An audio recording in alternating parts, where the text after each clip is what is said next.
നമസ്കാരം. കൂട്ടക്ഷരങ്ങളുടെ ലൈവ് പരിപാടിയിലേക്ക് എല്ലാവർക്കും സ്വാഗതം. ഇന്നത്തെ അതിഥിയിൽ ഇന്ന് നമ്മളോടൊപ്പം ചേരാൻ പോകുന്നത് പാരന്റിംഗ് കോച്ചായ ഷിജു ജോബു ആണ്. ഷിജു ഉടനെ തന്നെ നമ്മളോടൊപ്പം ചേരും എന്ന് പ്രതീക്ഷിക്കുന്നു. ഇപ്പോൾ വേനലവധിക്കാലമാണ്.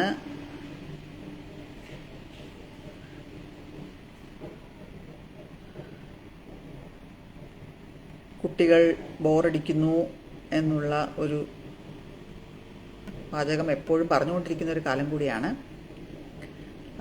ആ ഒരു സമയത്ത് എന്താണ് കുട്ടികൾക്ക് എൻഗേജ് ചെയ്യിക്കാൻ വേണ്ടി നമുക്ക് ചെയ്യാൻ സാധിക്കുക എന്ന് പറഞ്ഞു തരാനാണ് ഇന്ന് നമ്മളോടൊപ്പം ഷിജു ചേരുന്നത്. കാത്തിരിക്കുക, ഷിജു ഉടനെ തന്നെ നമ്മളോടൊപ്പം ഈ ലൈവിൽ പങ്കുചേരുന്നതാണ്.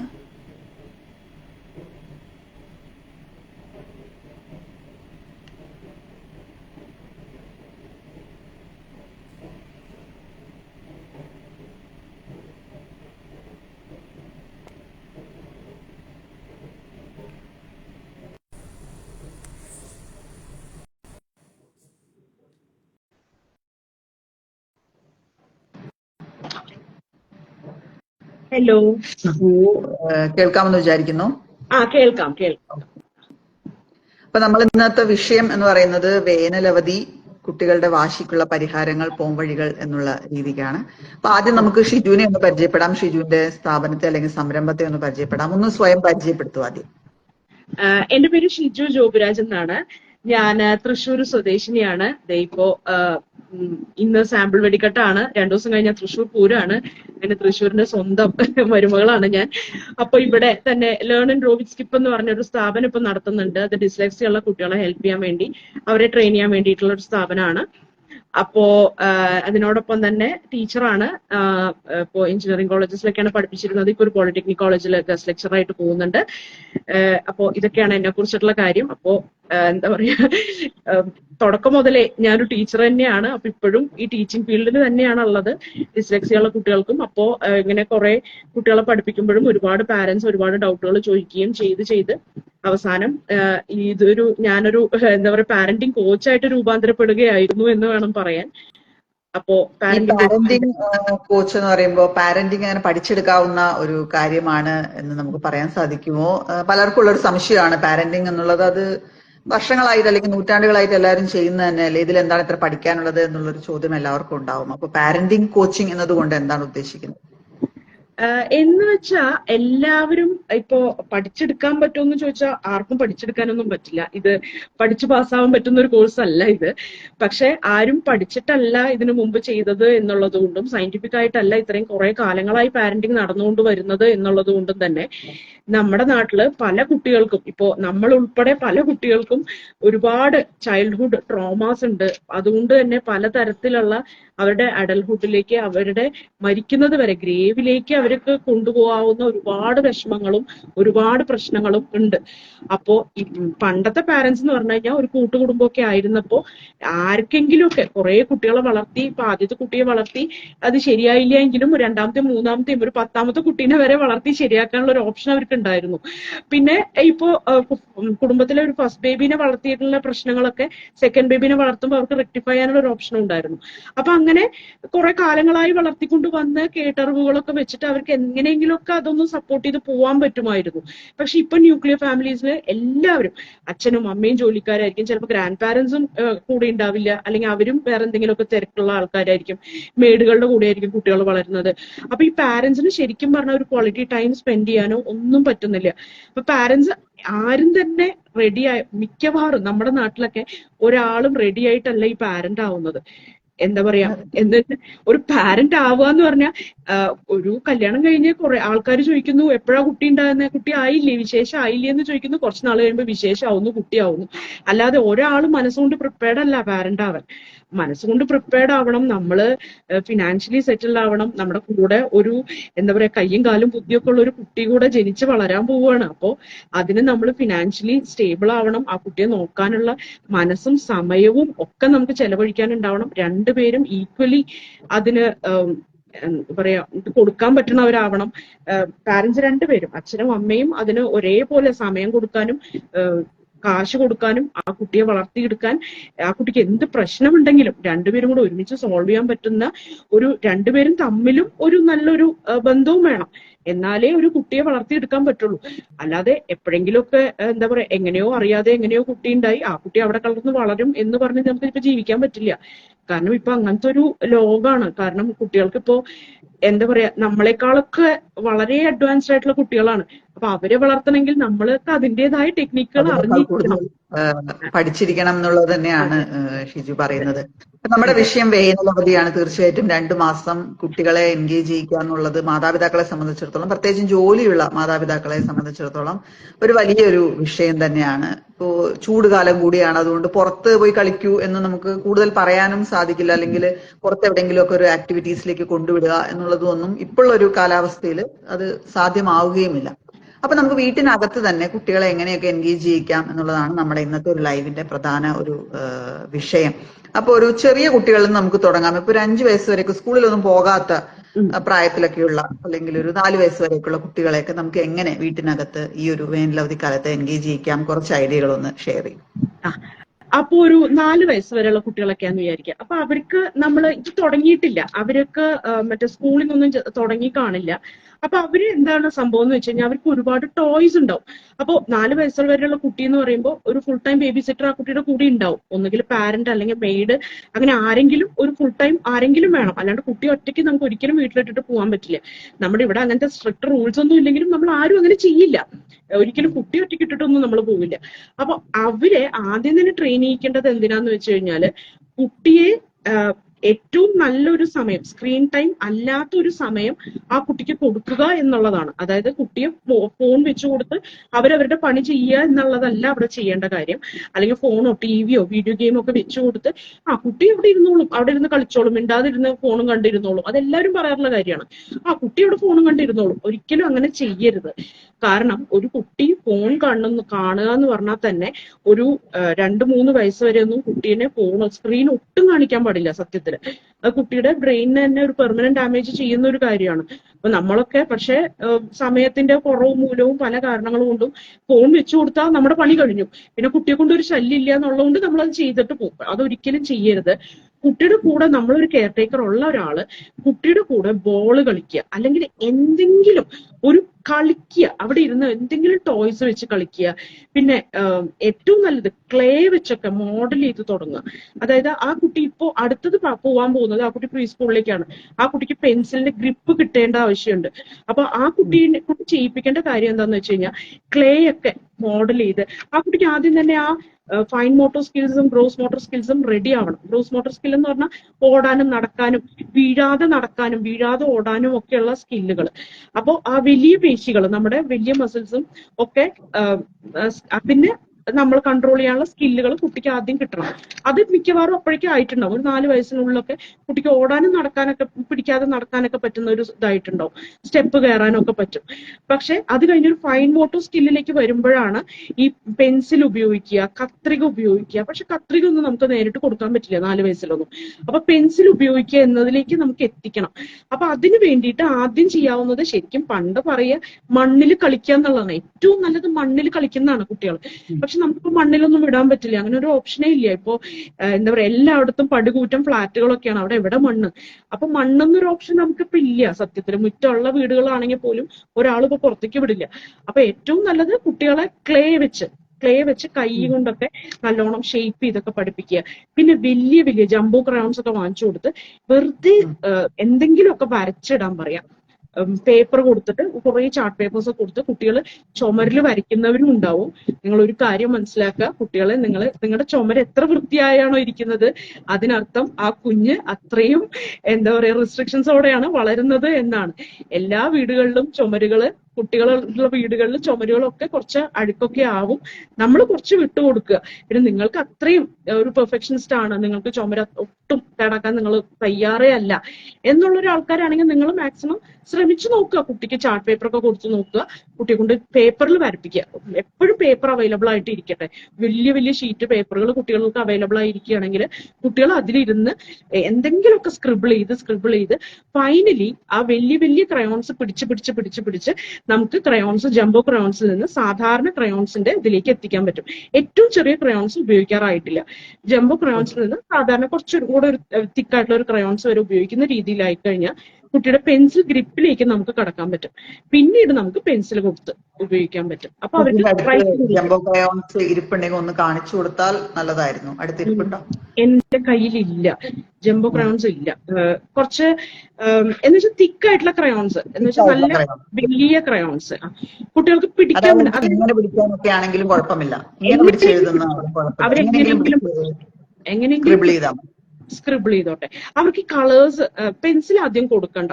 കാരണം പെൻസിൽ അവർക്ക് ശരിക്കും കുറെ കളേഴ്സ് ഒക്കെ കാണുമ്പോഴും അവർ കളറുകൾ ഐഡന്റിഫൈ ചെയ്യും വേണം. അവരങ്ങനെയൊക്കെയാണ് പഠിച്ചു തുടങ്ങേണ്ടത്. കളേഴ്സ് ഐഡന്റിഫൈ ചെയ്യണം, കളേഴ്സ് പഠിച്ചു തുടങ്ങണം. അപ്പം അവരെങ്ങനെയെങ്കിലുമൊക്കെ സ്ക്രിബിൾ ചെയ്തോട്ടെ. അവർക്ക് കുറെ കളർഫുൾ ആയിട്ടുള്ള കുറെ പടങ്ങളും ഒക്കെ കാണുമ്പോൾ അവർക്ക് തന്നെ ഒരു സന്തോഷം തോന്നും. അവരുടെ ആദ്യത്തെ ക്രിയേറ്റിവിറ്റിയാണ്. അപ്പൊ അതൊരിക്കലും അയ്യോ മോനെ ഇലയുടെ കളർ പച്ചയാണ് നീലയല്ല എന്ന് പറഞ്ഞ് കറക്റ്റ് ചെയ്യാനും നിങ്ങൾ നിൽക്കണ്ട. കുട്ടികൾ നീല ഇലകൾ പഠിക്കട്ടെ, ഇഷ്ടമുള്ള കളർ അടിച്ചോട്ടെ.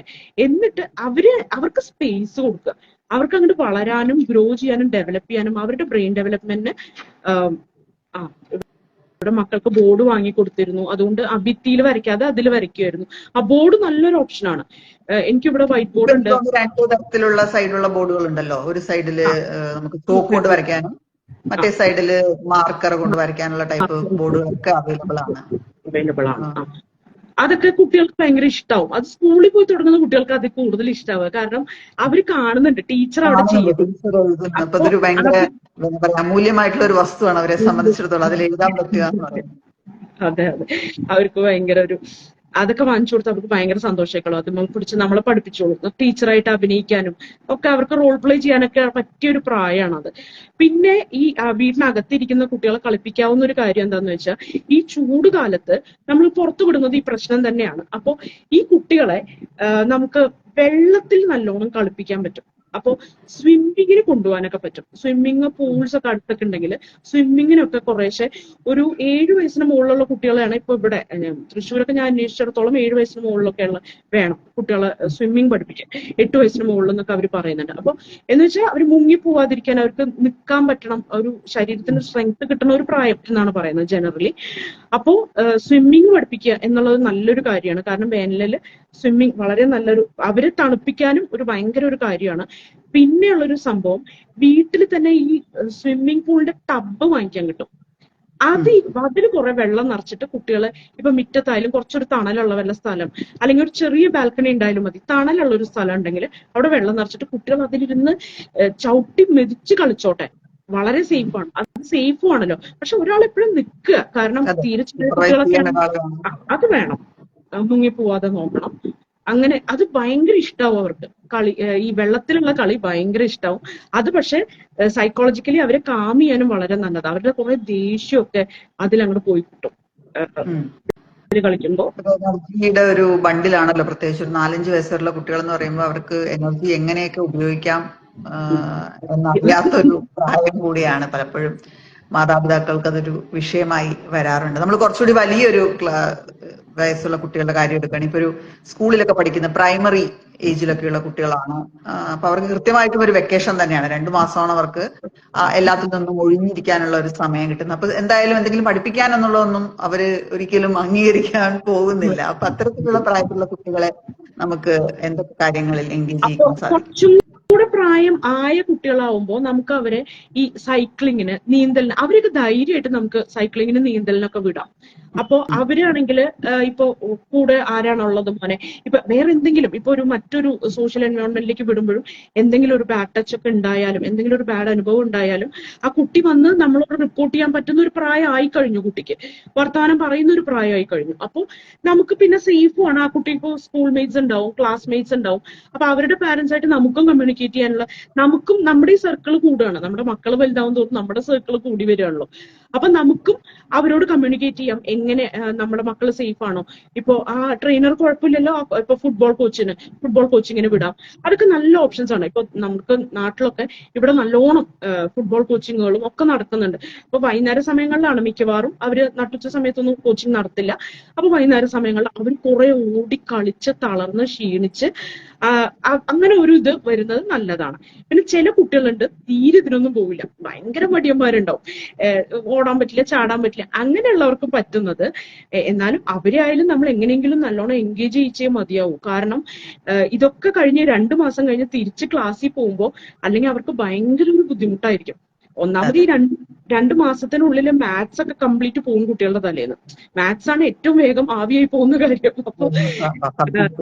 അപ്പൊ അവര് തിരിച്ച് ക്ലാസ്സിലെത്തുമ്പോ അവരാകെ എന്താ പറയാ എവിടെന്നാണ്ട് വല്ലാത്തൊരു മടി പിടിച്ചൊരു അവസ്ഥയിൽ നിന്ന് തിരിച്ചു വരുന്ന ഒരു ഇതിലേക്ക് ആയിപ്പോ.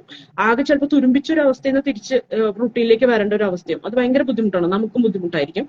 അപ്പൊ ഏറ്റവും നല്ലത് അങ്ങനെ കുറച്ച് സ്കൂളിലൊക്കെ പോയി തുടങ്ങുന്ന കുട്ടികളെ വല്ല പാട്ട് പഠിപ്പിക്കാൻ വിടുക, അല്ലെങ്കിൽ ഇൻസ്ട്രുമെന്റ്സ് പഠിപ്പിക്കാൻ വിടുക. ചില കുട്ടികളുണ്ട് തീരെ അനങ്ങില്ല, ഓടാൻ വയ്യ, ഫുട്ബോൾ കോച്ചിങ്. ചില പാരന്റ്സും അതെ, അത് ഞാൻ കേട്ടിട്ടുള്ളതാണ്. അയ്യോ മോനെ വെയിലത്ത് ഫുട്ബോൾ കോച്ചിങ്ങിന് വിടുക, ടീച്ചർ എന്തായി പറയണം. അപ്പൊ ഞാൻ പറയാം എന്നാ തബല പഠിപ്പിക്കുക. തബല ഇപ്പൊ തണലത്തിരുന്ന് വീട്ടിലിരുന്ന് പഠിക്കാമല്ലോ. അപ്പൊ തബല ഇൻസ്ട്രുമെന്റ്സിന്റെ കാര്യം എന്താന്ന് പറഞ്ഞു കഴിഞ്ഞാൽ അതിനൊരു താളുണ്ട്. അപ്പൊ നമ്മുടെ ബ്രെയിൻ ആ ഒരു രീതിയിൽ എപ്പോഴും ചിന്തിച്ചുകൊണ്ടിരിക്കും. ആ ഒരു ലോജിക്കൽ പാറ്റേൺ രീതിയിൽ എപ്പോഴും ചിന്തിച്ചുകൊണ്ടിരിക്കുകയും നമ്മുടെ ആ മാത്തമാറ്റിക്കൽ എബിലിറ്റി പോവാതെ കാത്തു സൂക്ഷിക്കുകയും ചെയ്യും. നമ്മുടെ ആ ന്യൂറോ സയൻസ് ലെവലിലാണ് പറയുന്നത്. അതായത് മ്യൂസിക് ശരിക്കും പറഞ്ഞു കഴിഞ്ഞാൽ ഒരു മാത്തമാറ്റിക്കൽ ഇതാണ്. ശരിക്കും മാത്സ് ആണ് മ്യൂസിക് എന്ന് പറയുന്നത്. താളം, രാഗം എന്നൊക്കെ പറയുന്നത് കുറെ എന്താ പറയാ ഇതിന്റെ മാത്തമാറ്റിക്കലായിട്ട് കുറെ കാര്യങ്ങൾ പാറ്റേൺ ആയിട്ട് ചെയ്യുന്നതിനെയാണ് ഈ പറയുന്നത്. അപ്പൊ അത് ആ കുട്ടികളെ ട്രെയിൻ ചെയ്തുകൊണ്ടിരുന്ന അവരുടെ ആ മെന്റൽ എബിലിറ്റി നശിക്കാതെ അതിങ്ങനെ ട്രെയിൻഡ് ആയിക്കൊണ്ടിരിക്കണം. അവര് പോലും അറിയാതെ അവർക്ക് അതിൽ കൂടുതൽ ഇത് വന്നുകൊണ്ടിരിക്കുകയാണ് എന്നുള്ളൊരു കാര്യമുണ്ട്. ഡാൻസ് അതൊക്കെ പഠിപ്പിക്കാൻ വേണം. അതൊക്കെ ഒരു ഇപ്പൊ ഈ പാരന്റ്സിന്റെ ഈ വേനലവധിയെ സംബന്ധിച്ച് ഏറ്റവും വലിയ ഒരു കൺസേൺ എന്ന് പറയുന്നത് തീർച്ചയായിട്ടും മൊബൈൽ അല്ലെങ്കിൽ ടാബ് അല്ലെങ്കിൽ ലാപ്ടോപ്പ് ഇതൊക്കെ ഉപയോഗിക്കുന്നതിന്റെ സമയം ഭയങ്കരമായിട്ട് വർദ്ധിക്കുന്നു എന്നുള്ളതാണ്. എന്തായാലും ഇതൊന്നും ഒഴിവായിട്ടുള്ള ഒരു കാലം ഇനി വരാൻ പോകുന്നില്ല. ഇത് കൂടി വരിക എന്നുള്ള ഒരു അവസ്ഥയാണ് കൂടുതലും നമ്മൾ അഭിമുഖീകരിക്കാൻ പോകുന്നത്. അപ്പൊ എങ്ങനെയാണ് നമുക്കൊരു ഹെൽത്തി ആയിട്ടുള്ള ഒരു സ്ക്രീൻ ടൈം എന്നുള്ള രീതിയിൽ കുട്ടികളെ നമുക്ക് ട്രെയിൻ ചെയ്തെടുക്കാൻ സാധിക്കുന്നത്? അതായത് നമ്മളിപ്പോ പിടിച്ചു വാങ്ങിച്ചു വെക്കുന്നതോ അല്ലെങ്കിൽ വളരെ അബ്രപ്റ്റ് ആയിട്ട് അവർക്ക് അവൈലബിൾ ആയിട്ടുള്ള ഒരു സാധനം കട്ട് ചെയ്യുന്നതോ പലപ്പോഴും നെഗറ്റീവ് ആയിട്ടായിരിക്കും സംഭവിക്കുക. അതല്ലാതെ നമുക്കൊരു നാക്കോട് കൂടി എങ്ങനെ ഈ സ്ക്രീൻ ടൈം ഹെൽത്തി ആയ രീതിയിലേക്ക് നമുക്ക് കൺവേർട്ട് ചെയ്യാൻ സാധിക്കും? സ്ക്രീൻ ടൈം ഹെൽത്തി ആക്കുക എന്ന് പറഞ്ഞു കഴിഞ്ഞാൽ ഇതിപ്പോ വിഷം എങ്ങനെ മധുരം ചേർത്ത് കഴിക്കാന്നുള്ളതിന്റെ ഇതാണ് ചോദിക്കുന്നത്. പക്ഷെ വേറെ വഴിയില്ല. നമ്മളെല്ലാവരും നമ്മൾ പോലും സ്ക്രീൻ അഡിക്റ്റ് ആണ്. നമ്മൾ ഉൾപ്പെടെ അഡിക്റ്റ് ആണ്. അപ്പൊ നമുക്ക് അതിൽ നിന്നൊരു രക്ഷയില്ല ഇനി അങ്ങോട്ട്. അപ്പോ അതിന്റെ ഒരു കാര്യം എന്ന് വെച്ച് കഴിഞ്ഞാല് നമ്മൾ ചെറിയ കുട്ടികളെ എഡ്യൂക്കേഷണൽ വീഡിയോസ് മാത്രം കാണിക്കുക എന്നുള്ളതൊക്കെയാണ്. ഇപ്പൊ വളരെ ചെറിയ കുട്ടികളെ ഇപ്പൊ ഒരു 2-3 വയസ്സ് മുതൽ കുറേശ്ശെ സ്ക്രീൻ വേണമെങ്കിൽ കൊടുത്ത് തുടങ്ങാം നമുക്ക്. പക്ഷെ അപ്പോ നമ്മൾ വല്ല ABCDയുടെ റൈംസ് ഒക്കെ ഇട്ട് കൊടുക്കുക. പിന്നെ എല്ലാ കുട്ടികൾക്കും യൂട്യൂബ് കിഡ്സ് വരെ ഓപ്പൺ ചെയ്ത് കൊടുക്കുമ്പോൾ നമ്മൾ പാരന്റൽ കൺട്രോൾ നമ്മുടെ കയ്യിലായിരിക്കണം. നമ്മുടെ ഫോണിൽ നിന്നായിരിക്കണം അവരുടെ ലോക്ക് ചെയ്തുകൊണ്ടിരിക്കണം. നമ്മൾ ഇടയ്ക്കിടയ്ക്ക് നമ്മൾ നോക്കിക്കൊണ്ടിരിക്കണം അവരെന്താണ് കാണുന്നതെന്ന്. അപ്പോൾ പാരന്റൽ കൺട്രോൾസ് ഒക്കെ നമ്മുടെ കയ്യിൽ സെറ്റ് ചെയ്യാൻ പറ്റും. നമ്മുടെ ഫോണിൽ നിന്ന് അവരുടെ ഫോണിലേക്ക് നെറ്റ്വർക്ക് ചെയ്ത് സെറ്റ് ചെയ്യാൻ പറ്റും. ഇപ്പൊ എല്ലാ ഫോണുകളിലും അങ്ങനെയുണ്ട്. അപ്പോ നമ്മൾ അവരുടെ ബ്രൗസർ ഇടയ്ക്കിടയ്ക്ക് നോക്കിക്കൊണ്ടിരിക്കുക. അവരെന്താണ് ഈ കണ്ടുകൊണ്ടിരിക്കുന്നത്, അവർ ഏത് വീഡിയോസ് ആണ് കണ്ടുകൊണ്ടിരിക്കുന്നത് നമ്മൾ ഇടയ്ക്കിടയ്ക്ക് ചെക്ക് ചെയ്തുകൊണ്ടിരിക്കുക. പിന്നെ നമ്മൾ തന്നെ അവരോടൊരു സമയം പറയുക. അതെപ്പോഴും നമ്മൾ ചെയ്യുക. അതായത് മോനെ ഒരു ശരിക്കും പറഞ്ഞു കഴിഞ്ഞാൽ ഒരു 1.5 മണിക്കൂറൊക്കെ ഒരു ദിവസം ഒരു കുട്ടി സ്ക്രീൻ ടൈം ഉപയോഗിക്കാൻ പാടുള്ളൂ. TV plus mobile plus games plus എല്ലാം കൂടെ ചേർന്നിട്ട് 1.5 മണിക്കൂർ എന്ന് പറഞ്ഞാൽ വളരെ കുറച്ച് സമയമുള്ളൂ. അതിൽ തന്നെ 20 മിനിറ്റിൽ കൂടുതൽ കുട്ടി ഒറ്റ ഇതിൽ നോക്കിയിരിക്കാൻ പാടില്ല എന്നാണ് പറയുന്നത്. അപ്പൊ 20 മിനിറ്റ് കൺസിസ്റ്റന്റ്ലി ഇങ്ങനെ പെർസിസ്റ്റന്റ് വിഷനിൽ നോക്കിക്കൊണ്ടിരുന്നു കഴിഞ്ഞാൽ കണ്ണിന് കേടാണ്, ബ്രെയിനിന് കേടാണ്. ബ്രെയിനിൽ ഇങ്ങനെ മാറി മാറി ഈ വിഷ്വൽസ് വന്നുകൊണ്ടിരിക്കുമ്പോൾ നമ്മുടെ ഈ എന്താ പറയാ ഹാപ്പിനെസ് ഹോർമോൺ ഇങ്ങനെ എന്താ പറയാ കൂടി കൂടി കൂടി വന്നുകൊണ്ടിരിക്കുകയാണ്. അപ്പോൾ വേറെ ഹാപ്പിനെസ് വേണ്ട, ഒന്നും വേണ്ട കുട്ടിക്ക്. അതായത് ശരിക്കും ഒരു കുട്ടിക്ക് ഹാപ്പിനെസ് വരേണ്ടത്, നാച്ചുറലി വരേണ്ടത് അമ്മയുമായിട്ട്, ഏറ്റവും ആദ്യം അമ്മയുമായിട്ടുള്ള ഹഗ്സിൽ നിന്ന്, അമ്മേനെ കെട്ടിപ്പിടിച്ച് അമ്മയുടെ കൂടെ മുലയൂട്ടി കിടക്കുന്ന ഒരു കുട്ടിക്കാണ് ഏറ്റവും അധികം സന്തോഷം ഉണ്ടാവുക എന്നാണ് നമ്മൾ പറയുക. അപ്പൊ അങ്ങനെയാണ്, അങ്ങനെ നാച്ചുറലി അങ്ങനെ ഒരു സന്തോഷം വരണം. അതേപോലെ സോഷ്യൽ ആയിട്ടുള്ള എൻവയോൺമെന്റിൽ നിന്ന് ഒരു സന്തോഷം കിട്ടണം, മറ്റുള്ളവരുമായിട്ട് ഇന്ററാക്ട് ചെയ്യുമ്പോൾ. അതേപോലെ കുട്ടി കളിക്കുമ്പോൾ ഒരു സന്തോഷം കിട്ടണം, ഭക്ഷണം കഴിക്കുമ്പോൾ, നല്ല സ്വാദുള്ള ഭക്ഷണം കഴിക്കുമ്പോൾ സന്തോഷം കിട്ടണം, റെസ്റ്റ് ചെയ്യുമ്പോൾ, ഉറങ്ങുമ്പോൾ നല്ല ഹാപ്പി ആയിട്ട് സമാധാനമായിട്ട് സന്തോഷത്തോടെ ഉറങ്ങാൻ പറ്റണം. പക്ഷെ ഇതൊന്നും കുട്ടിക്ക് വേണ്ട. അപ്പോ അതിനൊക്കെ പകരം ഈ സ്ക്രീൻ ഇങ്ങനെ കുട്ടിക്ക് ഹാപ്പി ഹോർമോൺസ് കൊടുത്തുകൊണ്ടിരിക്കുകയാണ്. കുട്ടിക്ക് അപ്പൊ വിശപ്പുണ്ടാവില്ല, കാരണം ഹങ്കർ ഡിപ്രിവേഷൻ ഉണ്ടാവും. കാരണം വിശക്കേണ്ട കാര്യമില്ല, കാരണം സന്തോഷം വന്നുകൊണ്ടിരിക്കുകയല്ലേ. അപ്പൊ വിശപ്പ്, ഉറക്കറിയില്ല, സ്ലീപ്പ് ഡിപ്രൈവ്നെസ് ഉണ്ട്. കാരണം ഉറക്കം വേണ്ട കുട്ടിക്ക്, ഉറക്കം കൊണ്ടുള്ള സന്തോഷം വേണ്ട, അതിന്റെ സന്തോഷം സ്ക്രീൻ തന്നുകൊണ്ടിരിക്കുക. അച്ഛനും അമ്മേനും ഒട്ടും വേണ്ട, മനുഷ്യന്മാരായിട്ടുള്ള റിയൽ വേൾഡ് ആൾക്കാരെ ഒന്നും വേണ്ട, മണ്ണും വേണ്ട, ഒന്നും വേണ്ട. കാരണം കുട്ടിക്ക് അതിന് ഒരു ശരിക്കും അതെ വെർച്വൽ വേൾഡിലാണ് കുട്ടികൾ. അപ്പോ അങ്ങനെയുള്ള കുട്ടികൾ കൂടുതലും ഇത് വലിയൊരു പ്രശ്നമുണ്ട്. ഓട്ടിസം പോലുള്ള ഇങ്ങനത്തെ ഇൻഡ്യൂസ്ഡ് ആയിട്ട് വരാനും സാധ്യതയുണ്ട്. ഇങ്ങനെയുള്ള കുട്ടികൾക്ക് 2 മാസത്തോളം ഫോൺ മാത്രം നോക്കി നോക്കി നോക്കി അവർ വല്ലാത്തൊരു സ്വന്തമായ ഒരു ഇമാജിനറി വേൾഡിൽ പോവുകയും അവർ പിന്നെ റിയൽ വേൾഡിലേക്ക് ഇങ്ങനെ സ്റ്റെപ്പ് ബാക്ക് ചെയ്യാൻ ഭയങ്കര പാടാണ്. കാരണം റിയൽ വേൾഡിൽ എല്ലാം സ്ലോ ആണ്, എല്ലാം നമ്മൾ വിചാരിക്കുന്ന പോലെയല്ല. ഒരു ട്രാഫിക് ജാമില് നമ്മുടെ ഈ മറ്റേ ഗെയിമിൽ കാണുന്ന പോലെ, ടൗൺഷിപ്പിൽ കാണുന്ന പോലെ ഒരു ലൈഫ് കിട്ടിയ ട്രാഫിക് ജാം പോയി നമുക്ക് ഹെലികോപ്റ്റർ വഴി പറ്റില്ല. ട്രാഫിക് ജാം എന്ന് പറഞ്ഞാൽ നമ്മൾ അവിടെ കിടക്കന്നെ വേണം, 5 മിനിറ്റ് അവിടെ കിടക്കന്നെ വേണം. ഒരു ബ്ലോക്ക് ഉണ്ടായാൽ നമ്മൾ റോഡ് ബ്ലോക്കിൽ പെടും തന്നെ ചെയ്യും. അങ്ങനെ റിയൽ ലൈഫ് സിറ്റുവേഷൻസ് കുട്ടി തീരെ ഇത് അക്സെപ്റ്റ് ചെയ്യാൻ പറ്റാത്ത ഒരു സിറ്റുവേഷനിലേക്ക് അത് എത്തും. അപ്പൊ പാരന്റ്സ് ഒക്കെ വിചാരിക്കുന്നത് ഫോൺ വെച്ച് കൊടുത്താൽ കുട്ടി അവിടെ ഇരുന്നോളും എന്നാണ്. പക്ഷെ അത് വലിയൊരു ഭാവിയിൽ വലിയൊരു പെർമനന്റ് ഡാമേജിലേക്കാണ് അത് പോയിക്കൊണ്ടിരിക്കുന്നത്. ഇപ്പൊ എന്റെ മോൻ ഉൾപ്പെടെ ഇപ്പൊ അവനും ഫോണിനൊന്നും ആരും എന്താ പറയാ ഫ്രീ അല്ല. എനിക്ക് തോന്നുന്നു നേരത്തെ നമുക്ക് കുറച്ചുകൂടി അവൈലബിൾ ആയിരുന്നു നമുക്കൊരു എന്താ പറയാ സോഷ്യൽ ലൈഫ് എന്ന് പറയുന്നത്. ഇപ്പൊ നമ്മളതൊരു എഫേർട്ട് എടുത്ത് നമ്മുടെ സോഷ്യൽ ലൈഫ് ഉണ്ടാക്കിയെടുക്കേണ്ട ഒരു അവസ്ഥയിലാണ് ഇപ്പൊ നമ്മൾ എടുക്കുന്നത്. കാരണം നമുക്ക് ഏറ്റവും എളുപ്പത്തിൽ സോഷ്യലൈസ് ചെയ്യാൻ പറ്റുന്ന ഒരു സാധനം നമ്മുടെ കയ്യിലിരിക്കുമ്പോൾ നമുക്ക് റിയൽ ആയിട്ട് ഒരാളെ പോയി കാണുകയോ അയാളോട് സംസാരിക്കുകയോ അല്ലെങ്കിൽ അവരോട് ഇടപെടുകയോ ചെയ്യേണ്ട ആവശ്യങ്ങൾ കുറഞ്ഞു വരുന്നു. ഇപ്പൊ ബാങ്കിൽ പോകേണ്ട ആവശ്യമില്ല, അല്ലെങ്കിൽ നമുക്ക് പോസ്റ്റ് ഓഫീസ്, പണ്ടൊക്കെ ആയിരുന്നെങ്കിൽ നമുക്കൊരു പോസ്റ്റ് ഓഫീസിൽ പോകണം, അല്ലെങ്കിൽ ഒരു ബാങ്കിൽ പോകണം, അല്ലെങ്കിൽ ഒരു സൂപ്പർ മാർക്കറ്റിലെങ്കിലും പോകണം. ഇപ്പൊ നമ്മൾ ഓൺലൈനിൽ ഓർഡർ ചെയ്ത് കഴിഞ്ഞാൽ സാധനം വീട്ടിലെത്തുന്ന ഒരു അവസ്ഥയിലേക്ക് എത്തിയിരിക്കുകയാണ്.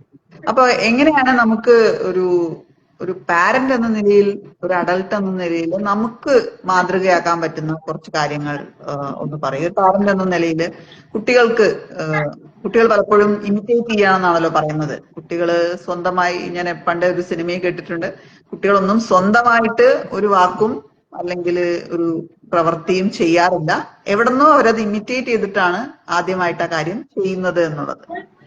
അപ്പോ പാരന്റ്സ് എന്ന നിലയിൽ നമുക്ക് എന്തൊക്കെ തരത്തില് അങ്ങനെ നല്ല ഇമിറ്റേഷന് വേണ്ടി നിന്ന് കൊടുക്കാം? അത് ഒന്നാമത്തെ കാര്യം പാരന്റ്സിനോടൊക്കെ പറയാനുള്ളത് മൊബൈൽ മാറ്റി വെക്കുക എന്നുള്ളത് തന്നെയാണ്. അപ്പൊ അത് നമുക്കും പറ്റാത്തത് കൊണ്ട് തന്നെ നമ്മളപ്പോ സ്ക്രീൻ ടൈം നമ്മുടെയും ഒരു കൺട്രോളിൽ വരുത്തുക. അതായത് ഇപ്പൊ ഒരു മണിക്കൂർ നോക്കിക്കഴിഞ്ഞാൽ നമ്മൾ തന്നെ തീരുമാനിക്കുക 1 മണിക്കൂർ നമ്മൾ നോക്കില്ല, നമ്മൾ കുട്ടികളുടെ കൂടെ മാത്രമേ സ്പെൻഡ് ചെയ്യുള്ളൂ എന്ന് വിചാരിച്ച് ഫോൺ എവിടെയെങ്കിലും കൊണ്ട് ഒളിപ്പിച്ചു വെക്കുക. നമ്മൾ തന്നെ നമ്മളുടെ തന്നെ ഫോൺ എന്താ പറയാ, നമ്മൾ ഫോണിൽ നിന്ന് രക്ഷപ്പെടുക എന്നുള്ളത് തന്നെയാണ് ആദ്യത്തെ വഴി. പിന്നെയുള്ളത് നമ്മൾ റിയൽ ഫ്രണ്ട്സിനെ ഉണ്ടാക്കുക. നമുക്കിപ്പോ തൊട്ടപ്പുറത്തെ വീട്ടിലെ ആൾക്കാരെ അറിയുന്നുണ്ടാവില്ല. അപ്പോ ഫ്രണ്ട്സിനെ ഉണ്ടാക്കാൻ ഇപ്പോ പെട്ടെന്നൊരു ദിവസം അവിടേക്ക് എന്തെങ്കിലും ഉണ്ടാക്കിക്കൊണ്ട് പോയാലൊന്നും ശരിയാവില്ല. നമ്മൾ പുറത്തിറങ്ങി നടക്കുക, ഒരു ഈവനിങ് വാക്കിനൊക്കെ പോവാം. അപ്പൊ ഇപ്പോ വർക്കിംഗ് പാരന്റ്സ് ആണെങ്കിൽ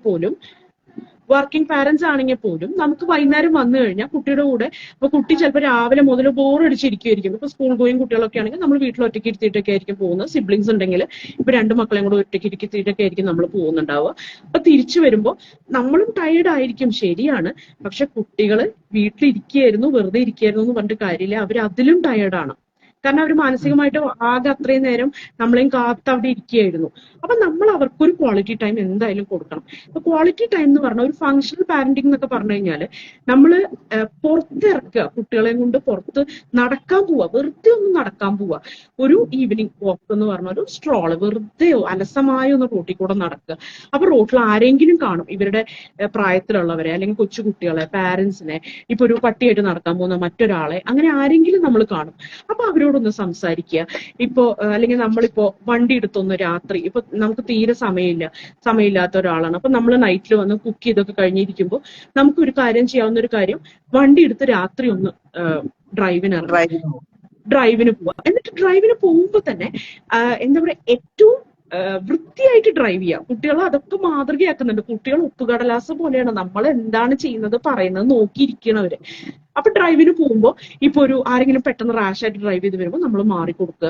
അല്ലെങ്കിൽ പെട്ടെന്ന് ആരെങ്കിലും നമ്മളോട് ചീത്ത പറഞ്ഞു കഴിഞ്ഞാൽ നമ്മൾ പെട്ടെന്ന് റിയാക്ട് ചെയ്യാതിരിക്കുക. നമ്മൾ അയ്യോ സോറി ചേട്ടാ ഞാൻ അറിയാതെ എടുത്തുപോയതാണെന്ന് പറഞ്ഞു പോവുക. ഇപ്പൊ അല്ലെങ്കിൽ റോട്ടിൽ വല്ല എന്തെങ്കിലും വല്ല പട്ടികള് അങ്ങനെ എന്തെങ്കിലും കിടക്കുന്നുണ്ടാവും, അല്ലെങ്കിൽ എന്തെങ്കിലും കാക്ക ചത്ത് കിടക്കുന്നുണ്ടാവും. ഇപ്പൊ രാത്രിയൊക്കെ അല്ലേ, അപ്പൊ നമുക്ക് വേണമെങ്കിൽ എണീറ്റിട്ട് എന്താന്നൊക്കെ നോക്കാം.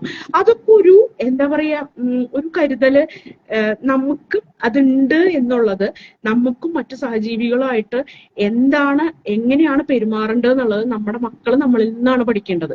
അപ്പൊ നമ്മളിപ്പോ ഒരു പട്ടി അവിടെ കിടക്കുന്നുണ്ടെങ്കിൽ അതിന്റെ മുകളിൽ കൂടെ, അല്ലെങ്കിൽ ഒരു കാക്ക ചത്ത് കിടക്കുന്നുണ്ടെങ്കിൽ അതിന്റെ മുകളിൽ കൂടെ ഡ്രൈവ് ചെയ്ത് പോയ കുട്ടി പഠിക്കുന്ന പാഠം അതാണ്. ആ ലെസൺ ലേൺഡ് മറ്റൊരു കാര്യമാണ്, വേറൊരു രീതിയിലാണ് കുട്ടി അത് പഠിച്ചത്. അല്ലെങ്കിൽ ഇപ്പോ അങ്ങനെ ഒരു ട്രാഫിക് ലൈറ്റ്, രാത്രിയാണ് ആരും കാണില്ല എന്നുള്ളതുകൊണ്ട് ട്രാഫിക് ലൈറ്റ് വെട്ടിച്ച് പോവുക എന്നുള്ളതൊക്കെ കുട്ടി അവിടെ പഠിക്കുന്ന പാടാണ്. കുട്ടി പകൽ അത് ട്രാഫിക് ലൈറ്റ് വെട്ടിക്കണം എന്നാണ് കുട്ടിയുടെ ഉള്ളിൽ കയറുക. രാത്രിയായാലും പകലായാലും ട്രാഫിക് ലൈറ്റ് ഒന്നും റൂൾസ് ഒന്നും നോക്കണ്ട, അമ്മയും അച്ഛനൊന്നും റൂൾസ് നോക്കാണ്ട് ഓടിക്കണം എന്നാണ് കുട്ടി മനസ്സിലാക്കുന്ന പാഠം. പക്ഷെ നമ്മൾ രാത്രി ഒറ്റ വണ്ടിയില്ലെങ്കിലും ട്രാഫിക് റൂൾസ് ഒന്ന് പാലിച്ച് അവിടെ നിർത്തിയിട്ട്, രാത്രിയാണെങ്കിലും സാരില്ല മോനെ നമ്മൾ ട്രാഫിക് റൂള് നോക്കണം, ഇപ്പൊ ഒരു ആംബുലൻസ് വരുമ്പോൾ സൈഡ് കൊടുക്കുക, അതൊക്കെ ബേസിക് റൂൾസ് ആണ്. അങ്ങനത്തെ കുറെ കാര്യങ്ങൾ കറക്റ്റ് സൈഡിൽ തന്നെ വണ്ടി ഓടിക്കുക. പിന്നെ ഇറങ്ങാൻ നേരത്ത് പെട്ടെന്ന് അങ്ങോട്ടും ഇങ്ങോട്ടൊക്കെ നോക്കി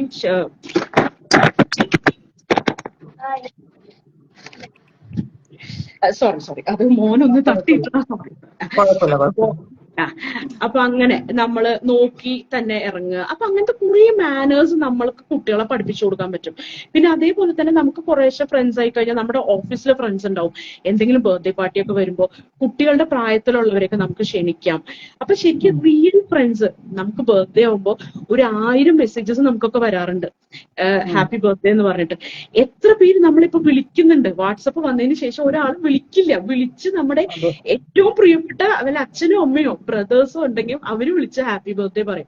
അല്ലാതെ ഹാപ്പി ബർത്ത്ഡേ മാത്രമൊന്നുമല്ല, വിളി തന്നെ വളരെ കുറഞ്ഞു പോയി നമ്മളെ സംബന്ധിച്ചിടത്തോളം. അതേ എളുപ്പത്തിൽ വോയിസ് മെസ്സേജ് ഇടും, അല്ലെങ്കിൽ ടൈപ്പ് ചെയ്ത് അയച്ചു കഴിഞ്ഞാൽ അവരെപ്പോഴാന്ന് വെച്ച് നോക്കിയിട്ട് മറുപടി വന്നോട്ടെ. അല്ലെങ്കിൽ ഇപ്പൊ നമ്മൾ ഫോൺ വിളിച്ചു അവരെടുത്തില്ല, അല്ലെങ്കിൽ അവരെ തിരക്കിലായിരുന്നു. അതുകൊണ്ട് നമ്മൾ ഡയറക്റ്റ് ആയിട്ടുള്ള കോളുകൾ തന്നെ വളരെ കുറഞ്ഞു എന്ന് വേണമെങ്കിൽ പറയാം. അതെ, നമ്മളപ്പോ ആ ഒരു ഹ്യൂമൻ റിലേഷൻസിന് ഇമ്പോർട്ടൻസ് കൊടുക്കുന്നു എന്ന് കണ്ടാൽ കുട്ടികളും അതേപോലെ ചെയ്യും. ഇപ്പോ എന്താ പറയാ, വായിക്കുന്ന ഒരു യുവതലമുറയെ എങ്ങനെ ഉണ്ടാക്കാം എന്ന് ചോദിച്ചാൽ അച്ഛനും അമ്മയും വായിക്കുന്നത് കണ്ടിട്ട് തന്നെ കുട്ടികളും വായിക്കുള്ളൂ. ഇപ്പൊ ഞാൻ അവിടെ ഇരുന്ന് ഫോൺ കാണുമ്പോൾ, ഞാൻ ഇടയ്ക്കിരുന്ന് ബുക്ക് വായിക്കുന്ന കാണുമ്പോൾ അവനും ഇടയ്ക്ക് അന്വേഷിക്കും അമ്മ എന്റെ കളിക്കുടുക്ക എവിടെ. അവന് നാച്ചുറലി അങ്ങനെ ഒരു ടെൻഡൻസി വരുന്നുണ്ട് എന്നുള്ളത് ഒരു ഭയങ്കര സന്തോഷമുള്ള കാര്യമാണ്. അമ്മ എനിക്ക് കഥ പറഞ്ഞതാ എന്ന് പറയുന്നത് പോസിറ്റീവ് ആയിട്ടുള്ള കാര്യമാണ്. അങ്ങനെ നമ്മള് മാതൃകയായിട്ട് തന്നെ we have to lead by example. അല്ലാതെ നമ്മൾ അങ്ങനെ ചെയ്യുമെന്ന് പറഞ്ഞ് നമ്മൾ ഫോൺ കുത്തി പിടിച്ചിരുന്നിട്ട് കാര്യമില്ല. അത് നമ്മൾ കുട്ടിയോട് വായിക്കണം എന്ന് പറഞ്ഞിട്ട് നമ്മൾ ഫോൺ നോക്കിക്കൊണ്ടിരിക്കുന്നു, അല്ലെങ്കിൽ നമ്മൾ ടി വി നല്ല രസകരമായി കണ്ടുകൊണ്ടിരിക്കുന്നു, കുട്ടിയോട് പുറത്തുപോയി കളിക്കണമെന്ന് പറഞ്ഞു കഴിഞ്ഞാൽ അത് നടക്കില്ല എന്നാണ് ഷീജു പറയുന്നത്. ഇനി അടുത്തൊരു ഘട്ടം എന്ന് പറഞ്ഞു കഴിഞ്ഞാൽ പലപ്പോഴും എനിക്ക് തോന്നുന്നു വലിയ വലിയ യുദ്ധങ്ങളും എന്താ പറയാ, അണുവിസ്ഫോടനമൊക്കെ നടക്കുന്ന ഒരു കാലഘട്ടമാണ്. ഒരു മിഡിൽ സ്കൂൾ, ഹൈസ്കൂൾ ഒക്കെ ഉള്ള ഒരു ടീനേജേഴ്സ്, പ്രായത്തിലുള്ള കുട്ടികളെ എൻഗേജ് ചെയ്യിക്കുക എന്നുള്ളത് ഒരു പക്ഷേ അതൊരു ഭഗീരഥ പ്രയത്നം തന്നെ ആയിരിക്കും. പലതും അവര് അനുസരിക്കണം എന്നില്ല, പലതും അവർക്ക് ഇഷ്ടപ്പെടണം എന്നില്ല, അവർക്ക് അവരുടേതായ രീതികളും തീരുമാനങ്ങളും ഒക്കെ ഉള്ള ഒരു പ്രായം കൂടിയാണ്. അത്തരത്തിലുള്ള കുട്ടികളെ നമുക്ക് എങ്ങനെ ഈ ഒരു 2 മാസം കുറച്ചുകൂടി പ്രൊഡക്റ്റീവ് ആക്കി കൊണ്ടുപോകാം?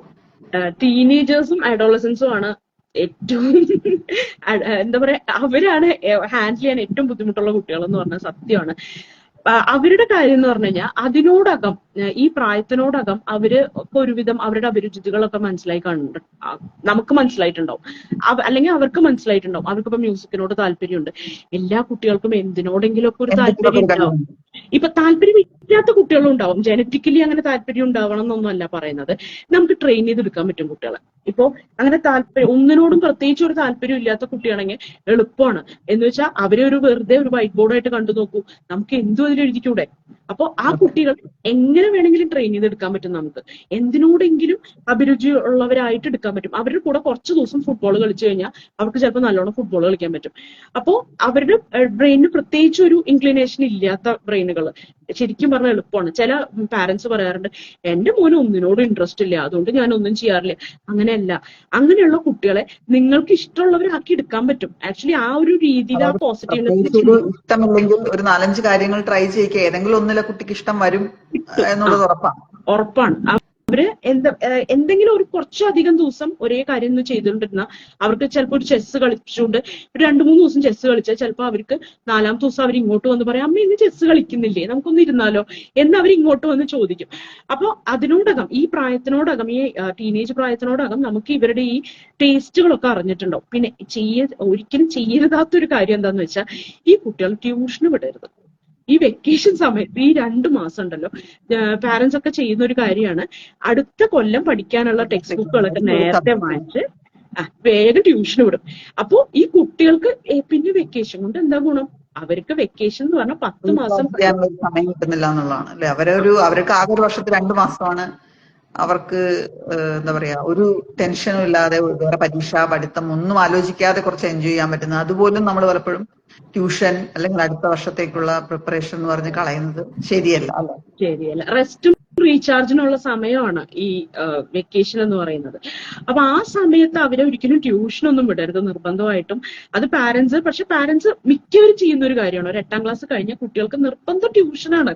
ആ വെക്കേഷൻ സമയത്താണ് അവരെ ഏറ്റവും തിരക്ക്. ആ കുട്ടികളെ കാണാൻ തന്നെ കിട്ടില്ല. ഓൺലൈൻ ട്യൂഷൻ അത് കഴിഞ്ഞു കഴിഞ്ഞാൽ മ്യൂസിക് നേരം പുലരുന്നതിന് മുമ്പ് പോയി കഴിഞ്ഞു കഴിഞ്ഞാൽ ഇരുളുമ്പോഴായിരിക്കും വീടാണ് വരിക. മറ്റേത് സ്കൂളിലേക്ക് സ്കൂളുള്ളതിനേക്കാൾ നല്ലതെന്ന്. അതാവുമ്പോ സ്കൂളിൽ പോയിട്ട് തിരിച്ചു വന്നാൽ മതി. ആ ഒരു കാരണം കൊണ്ടെങ്കിലും അയ്യോ കുട്ടി ക്ഷീണിച്ചിട്ടുണ്ടാവും എന്ന് വിചാരിക്കും. പക്ഷെ വെക്കേഷൻ തീർച്ചയായിട്ടും പല കുട്ടികൾക്കും വളരെ ബുദ്ധിമുട്ടുള്ളത് തന്നെയാണ്. സാബിറ ലത്തീഫി ചോദിക്കുന്നു, 10 വയസ്സുള്ള മോന് കുറച്ച് ഫോൺ കൂടുതലായിട്ട് ഉപയോഗിക്കുന്നുണ്ട്, അത് മാറ്റിയെടുക്കാൻ എങ്ങനെ നമുക്ക് ഗൈഡ് ചെയ്യാൻ പറ്റും എന്നാണ് ചോദിക്കുന്നത്. അതില് എന്താ സംഭവം എന്ന് വെച്ച് കഴിഞ്ഞാൽ ഫോൺ അഡിക്ഷൻ കൂടുതലുണ്ടെന്ന് പറഞ്ഞു കഴിഞ്ഞാല് ഫോൺ നമ്മൾ മാറ്റി വെക്കാൻ പറയുമ്പോൾ നമുക്ക് അതിന് പകരം ഓൾട്ടർനേറ്റീവ് ആയിട്ട് അത്ര തന്നെ ഇൻട്രസ്റ്റിംഗ് ആയിട്ട് എന്ത് കളികൾ ചെയ്യാം, അല്ലെങ്കിൽ നമ്മളും കൂടി ഇൻവോൾവ് ചെയ്തിട്ട് എന്തൊക്കെ ചെയ്യാം എന്നുള്ള ഓപ്ഷൻസും നമുക്ക് കൊടുക്കാൻ പറ്റണം. ഈ 10 വയസ്സുള്ള കുട്ടിക്ക് ആ ഫോൺ മാറ്റി വെക്കുക എന്നിട്ട് വേറെ എന്തെങ്കിലും ചെയ്യുമെന്ന് പറയുന്നത് അത് ശരിക്കും പറഞ്ഞാൽ ഒരു ഓപ്പൺ എൻഡഡ് ആയിട്ടുള്ള ഒരു കാര്യമാണ്. അതായത് എന്തും ചെയ്യാം കുട്ടിക്ക്. അപ്പൊ അങ്ങനെ എന്തും സ്പെസിഫിക് ആയിട്ട് നമ്മൾ പറഞ്ഞു കൊടുക്കണം ആ പ്രായത്തിലുള്ള കുട്ടികൾക്കൊക്കെ. 10 വയസ്സുള്ള കുട്ടി എന്ന് പറയുമ്പോൾ ഏറ്റവും ബെസ്റ്റ് 10 വയസ്സെന്നൊക്കെ പറയുമ്പോൾ ഏറ്റവും ബെസ്റ്റ് ബോർഡ് ഗെയിംസ് ആണ്. അതായത് ഈ ചെസ് ബോർഡ്, ക്യാരംസ്. ഇപ്പൊ ഞാനും എല്ലാ ദിവസവും കുറച്ചു നേരം ക്യാരംസ് കളിക്കും. അപ്പൊ ഈ ക്യാരംസ്, ബോർഡ് ഗെയിംസ്, എല്ലാം 2 പ്ലെയർ ഗെയിംസ് അമ്മയും കുട്ടിയുണ്ടെങ്കിൽ സുഖമായിട്ട് കളിക്കാവുന്ന ഭയങ്കര ഇൻട്രസ്റ്റിംഗ് ആയിട്ടുള്ള ഗെയിമാണ് ഈ പാമ്പും കോണിയൊക്കെ. പാമ്പും കോണിയും പോലത്തെ ഇത്രയും രസകരമായ ഒരു ഗെയിം വേറെ കണ്ടുപിടിക്കാനില്ല. സ്നേക്ക് ആൻഡ് ലാഡർ ഇത്രയും സിമ്പിൾ ആണ്, ഒരു റൂളും ഇല്ല. റൂൾസ് ഒന്നും ഇപ്പൊ ചെസ്സിന്റെ പോലെ മൂവ്സ് ഒന്നും ഓർത്ത് വെക്കണ്ട. അതുപോലെ തന്നെ ലുഡോ ഒക്കെ എനിക്ക് തോന്നുന്നു ഏറ്റവും ടൈം കൺസ്യൂമിംഗ് ആയിട്ടുള്ള ഒരു ഗെയിമാണ് ലുഡോ. ഒരു 2-3 മണിക്കൂർ എന്തായാലും പോയി കിട്ടും ഒരു ലുഡോ കളിക്കാൻ. അങ്ങനെ നമുക്ക് അങ്ങനെയൊക്കെ കളിക്കാം. നമുക്ക് പക്ഷെ എന്താ സംഭവം എന്ന് വെച്ച് കഴിഞ്ഞാൽ നമുക്കും ആ സമയം മാറ്റിവെക്കുക. കുട്ടിയുടെ കൂടെ ക്വാളിറ്റി ടൈം, അതായത് ഫോണൊന്നും എടുക്കാതെ, ഫോൺ അർജന്റ് കോൾസ് വരുമ്പോൾ മാത്രം നോക്കുക, കോള് അത്യാവശ്യമാണെങ്കിൽ മാത്രം എടുക്കുക. മെസ്സേജസ് ഒക്കെ അത് ഇറ്റ് ക്യാൻ വെയിറ്റ്. നമ്മുടെ മക്കളല്ലേ പ്രധാനം. അത് എനിക്ക് തോന്നുന്നു ഈ പറഞ്ഞ കാര്യം വളരെ പ്രധാനപ്പെട്ട കാര്യമാണ്. മെസ്സേജസ് ക്യാൻ വെയിറ്റ് എന്ന് പലപ്പോഴും നമ്മൾ വിചാരിക്കുന്നത് ഒരു മെസ്സേജ് വരുന്നു അപ്പൊ തന്നെ നോക്കണം, അതിനപ്പം തന്നെ മറുപടി കേൾക്കണം. അതിന്റെ ആവശ്യമില്ല എന്നുള്ളതാണ് സത്യം. അതിനൊരു 2-3 മണിക്കൂർ കഴിഞ്ഞ് മറുപടി അയച്ചാലും ഒന്നും സംഭവിക്കാൻ പോകുന്നില്ല എന്നുള്ളത് നമ്മൾ മനസ്സിലാക്കുന്നില്ല എന്നുള്ളതാണ്. പിന്നെ ചില ആളുകളുണ്ട് നമ്മൾ മറുപടി അയച്ചില്ലെങ്കിൽ ഉടനെ തന്നെ കോൾ ചെയ്യും. അതും ബുദ്ധിമുട്ടുണ്ടാക്കുന്നതാണെന്ന് ആൾക്കാർ മനസ്സിലാക്കുന്നില്ല. മറുപടി അത്ര അർജന്റ് മറുപടി അല്ലാത്തതാണെങ്കിൽ അവർ മറുപടിക്ക് വേണ്ടി വെയിറ്റ് ചെയ്യാൻ നമ്മൾ പഠിക്കേണ്ടിയിരിക്കുന്നു എന്നുകൂടി പറയുന്നു. അതെ, ക്ഷമയില്ലാത്ത വേഗത്തിൽ ഓടുന്ന ഈ ലോകത്ത് നമ്മൾ അങ്ങനെയൊക്കെ തന്നെയാണ്. അപ്പോ നമുക്കിപ്പോ ഒരു വിരൽ അങ്ങോട്ട് ചൂണ്ടുമ്പോ 4 വിരൽ ഇങ്ങോട്ട് തന്നെയാണ് നമ്മൾ ഈ ചൂണ്ടുന്നത്. ഇങ്ങനെയൊക്കെ തന്നെയാണ് നമ്മുടെ ലോകത്തെല്ലാം. അപ്പോ ഇതിലിപ്പോ പറയാനുള്ള കാര്യം, നമ്മളിപ്പോ ചോദിച്ചു വന്നത് 10 വയസ്സുള്ള കുട്ടിക്ക് അപ്പൊ ബോർഡ് ഗെയിംസ് നല്ലൊരു ഓപ്ഷനാണ്. പിന്നെ മുറിയുടെ ഉള്ളിൽ തന്നെ ഒരുപാട് സ്ഥലം ഉണ്ടെങ്കിൽ കുട്ടീനെ കൊണ്ട് ഓടിക്കളിപ്പിക്കുക, നല്ലോണം ഓടിക്കുക, ഓടുക, ചാടുക. ഇപ്പോ പുറത്തു പോയി ഓടാനും ചാടാനും ഒക്കെ ഉള്ള ഓപ്ഷൻസ് വളരെ കുറവാണ് നമുക്ക്. ഇപ്പോ ഫ്ലാറ്റുകളിലൊക്കെ താമസിക്കുമ്പോൾ പിന്നെ ഒരു ഗുണം എന്താന്ന് വെച്ചാൽ, ഫ്ലാറ്റിന്റെ ഒക്കെ ഗുണം എന്താന്ന് വെച്ചാൽ പ്ലേ ഏരിയ ഉണ്ടാവും അവർക്കൊക്കെ. മിക്കവാറും ഇപ്പൊ എല്ലാ ഫ്ലാറ്റുകൾക്കും പ്ലേ ഏരിയ ഉണ്ടാവും. അപ്പൊ ഒരേ പ്രായത്തിലുള്ള കുട്ടികൾക്ക് കൂട്ടുകൂടി കളിക്കാനും അങ്ങനെയൊക്കെ ഒരു ഓപ്ഷൻ ഉണ്ട് എന്നുള്ളതാണ്. അപ്പൊ നിങ്ങൾക്ക് ഇപ്പൊ ഒരു വിശ്വാസക്കുറവുണ്ട്, ഇപ്പൊ ഒരു സേഫ് ആണോ സെക്യൂർ ആണോ എന്നൊരു പേടി ഉണ്ടെങ്കിൽ നിങ്ങൾ അവിടെ പോയിരിക്കുക, കുട്ടികളുടെ കൂടെ പ്ലേ ഏരിയയിൽ പോയിരിക്കുക. അവർ കളിക്കുന്നത് നിങ്ങൾക്ക് കൺമുമ്പിൽ കാണാലോ. കുട്ടികൾ കളിക്കട്ടെ, കുട്ടികൾ അവിടെ കിടന്ന് ഓടിച്ചാടി കളിക്കട്ടെ. അവരുടെ പെൺകുട്ടികളും ആൺകുട്ടികളും എല്ലാവരും ഓടിച്ചാടി കളിച്ച് അവരുടെ ഒരുപാട് എനർജി റിലീസായി പോകണം എന്നുള്ളതാണ് നമ്മളിവിടെ ആദ്യം തന്നെ മനസ്സിലാക്കേണ്ട ഒരു കാര്യം. കളിയിലൂടെ വെറുതെ കളിച്ചോണ്ട് എന്ത് കാര്യം? ആ സമയത്ത് 2 വക ഇരുന്ന് പഠിക്കുക, 2 അക്ഷരം ഇരുന്ന് വായിക്കുക എന്ന് പറയുന്ന ഒരു സ്ഥിരം ഡയലോഗ് ഉണ്ട്. അച്ഛന്മാരുടെ ഒരു ഡയലോഗാണത്. പക്ഷെ അത് ഏറ്റവും വലിയ തെറ്റാണ്. കാരണം പഠിക്കുകയോ വായിക്കുകയോ ചെയ്യുമ്പോൾ ഒരേ ഒരു കാര്യം മാത്രമേ കുട്ടിക്ക് കയറുന്നുള്ളൂ, ആ ബുക്കിലുള്ള എഴുതിയിട്ടുള്ള കാര്യം. ഇപ്പൊ ഒരു പീരിയോഡിക് ടേബിൾ വായിക്കണമെങ്കിൽ ആ പീരിയോഡിക് ടേബിളിലെ കുറെ എലമെന്റ്സിന്റെ പേര് എന്താണെന്ന് പോലും അറിയാതെ കുട്ടി ബൈഹാർട്ട് ചെയ്യാണ് ചെയ്യുന്നത്. എന്നാൽ ഒരു കുട്ടി കളിക്കുമ്പോൾ ആ കുട്ടി അവിടെ പഠിക്കുന്ന ഒരുപാട് സോഷ്യൽ കാര്യങ്ങളുണ്ട്. എങ്ങനെ കോപ്പറേറ്റ് ചെയ്യാം, എങ്ങനെ സ്വന്തം ടേണിന് വേണ്ടി വെയിറ്റ് ചെയ്യാം, എങ്ങനെ പേഷ്യൻസ് ഉണ്ടാക്കാം, എങ്ങനെ മറ്റുള്ളവരോട് പെരുമാറാം, ഒരാൾ ഇങ്ങനെ പറയുമ്പോൾ അയാളോട് എങ്ങനെ പെരുമാറാം, എങ്ങനെ കോൺഫ്ലിക്റ്റ് റിസോൾവ് ചെയ്യാം, അതായത് എങ്ങനെ തല്ലുകൂടലൊക്കെ ഉണ്ടാവുമ്പോൾ എങ്ങനെ അത് റിസോൾവ് ചെയ്യാം. ഓരോ പ്രശ്നങ്ങൾക്കും എന്താ പറയാ, അച്ഛനോ അമ്മേനെയും വിളിക്കാൻ പോവാതെ തനിയെ ഇതൊക്കെ എങ്ങനെ റിസോൾവ് ചെയ്യാം എന്നൊക്കെ കുട്ടികളും പഠിക്കണ്ടേ. അവർക്ക് ലൈഫ് ലോങ് നമ്മൾ പുറകെ നടന്ന് പഠിപ്പിക്കാനൊന്നും പോകുന്നില്ലല്ലോ. അതൊക്കെ ഈ വെക്കേഷന് പഠിച്ചെടുക്കേണ്ട, സ്കൂളിൽ കിട്ടാത്ത എക്സ്ട്രാ കരിക്കുലേഴ്സ് ആണ്. അതാണ് ജീവിതത്തെ മുന്നോട്ട് നയിക്കുന്നത്. സ്കൂളിൽ പഠിക്കുന്ന കാര്യങ്ങൾ കൊണ്ട് 10% പേർക്കേ മുന്നോട്ട് ജീവിക്കാൻ പറ്റുള്ളൂ.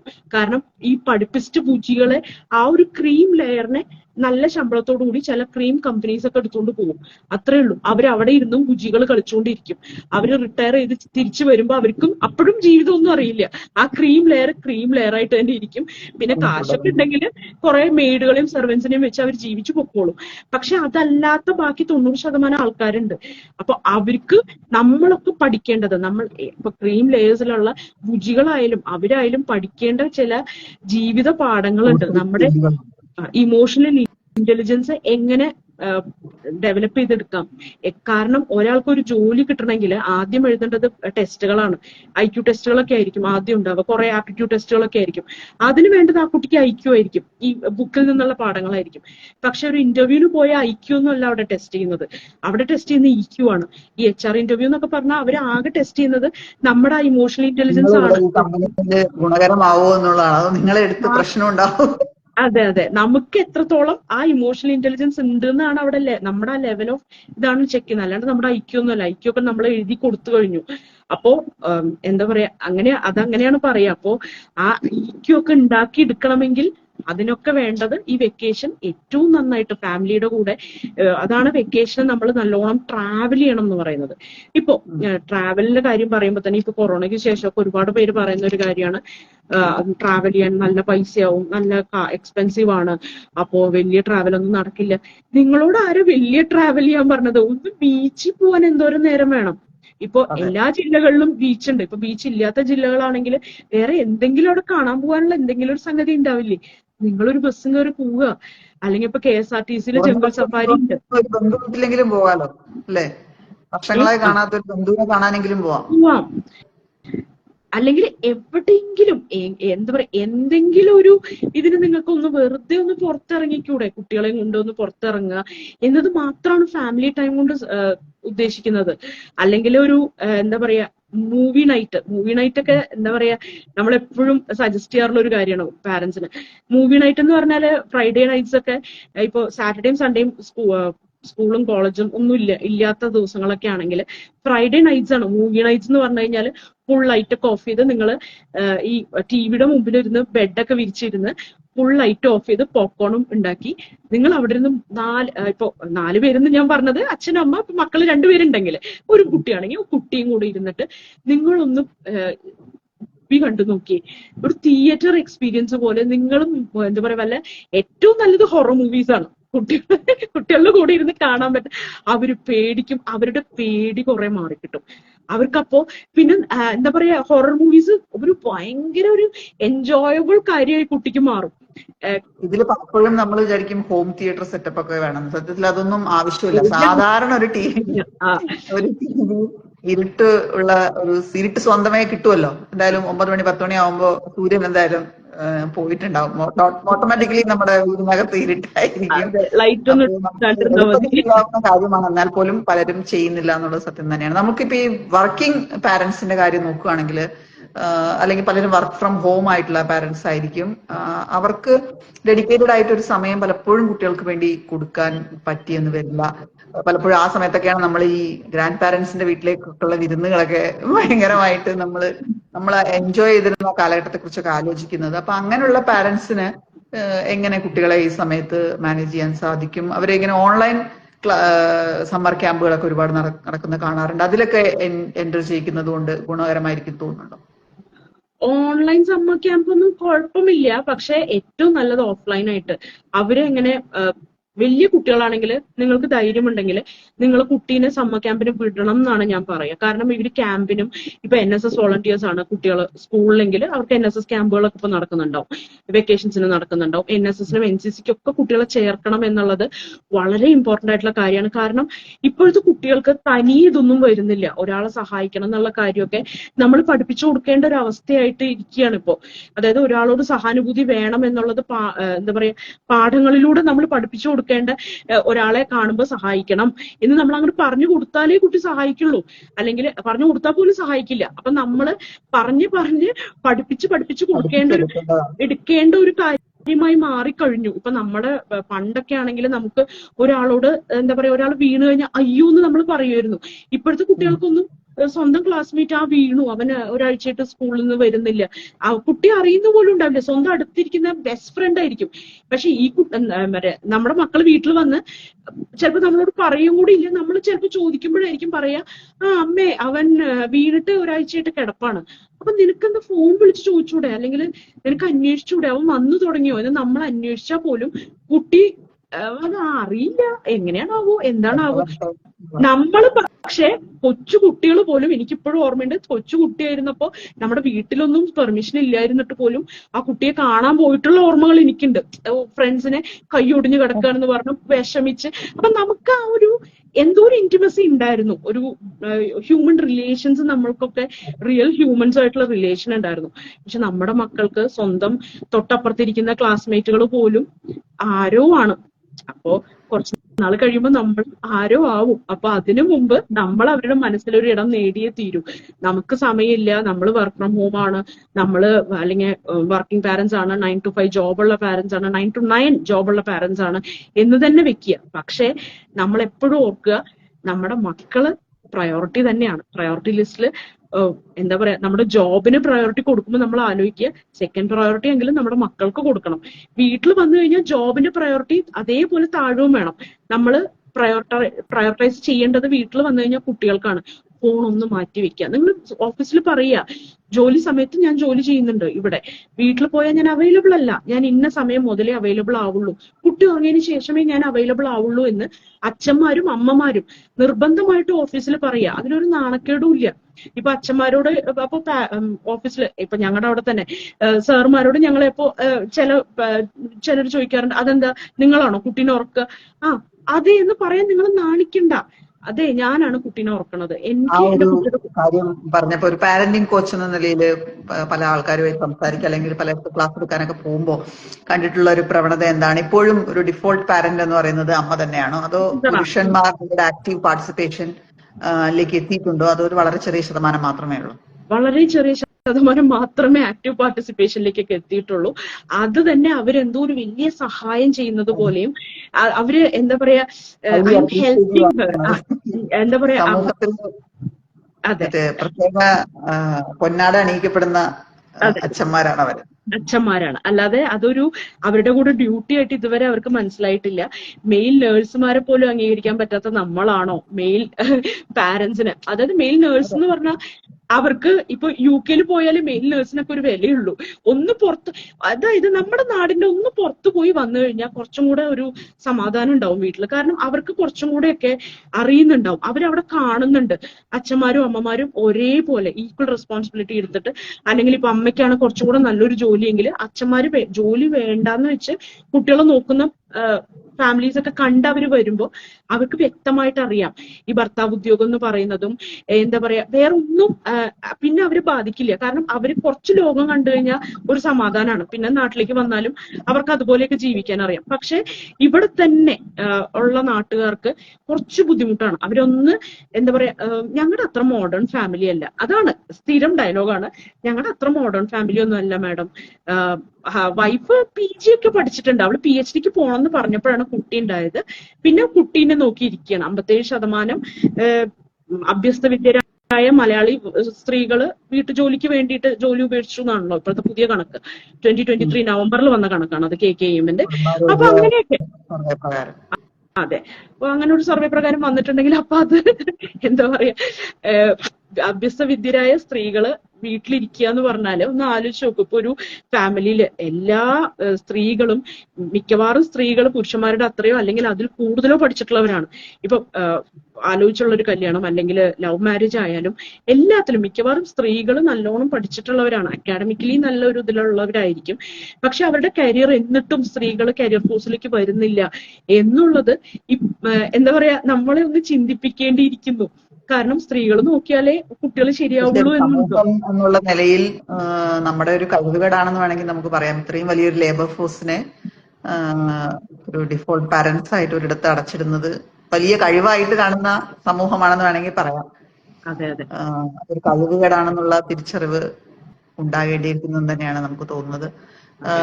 ഷിജു, ഏകദേശം നമ്മുടെ ഒരു സമയം അവസാനിക്കുകയാണ്. അപ്പൊ ഒരു പാരന്റിങ് കോച്ച് എന്ന നിലയിൽ മോന് കാണിക്കണമെങ്കിൽ ഒന്ന് കാണിക്കാം. അവൻ അല്ല മോന് ഉണ്ടായിരുന്നു, പിന്നെ അങ്ങോട്ട് പോയി, അവിടെ കളിക്കുന്നുണ്ട്. അപ്പോ ഒരു പാരന്റിങ് കോച്ച് എന്ന നിലയിൽ എന്താണ് ഒരു പുതുതായി പാരന്റ് ആകാൻ പോകുന്ന ഒരാൾക്ക് കൊടുക്കാൻ ആഗ്രഹിക്കുന്ന കുറച്ച് ഉപദേശങ്ങൾ എന്ന് വേണമെങ്കിൽ പറയാം. ഉപദേശങ്ങൾ ആർക്കും ഇഷ്ടമല്ല, എന്നാൽ പോലും നിർദ്ദേശങ്ങൾ എന്ന് വേണമെങ്കിൽ പറയാം. എനിക്ക് തോന്നിയിട്ടുള്ള ഒരു കാര്യം എന്ന് പറഞ്ഞു കഴിഞ്ഞാൽ, നമ്മുടെ കൊക്കിൽ ഒതുങ്ങുന്നതേ കൊത്താവൂ എന്ന് പറയുന്നത് പോലെ നമുക്ക് എത്രത്തോളം സമയമുണ്ട്, നമുക്ക് എത്രത്തോളം കഴിവുകളുണ്ട്, അല്ലെങ്കിൽ നമുക്ക് എത്രത്തോളം സ്കില്ലുണ്ട്, അതിനനുസരിച്ചിട്ടുള്ള കുട്ടികൾ, അത്രയും കുട്ടികൾ നമുക്ക് മതി എന്നുള്ള ഒരു തീരുമാനം ആദ്യം എടുക്കണം എന്നുള്ളതാണ് എനിക്ക് പേഴ്സണലി തോന്നിയിട്ടുള്ളത്.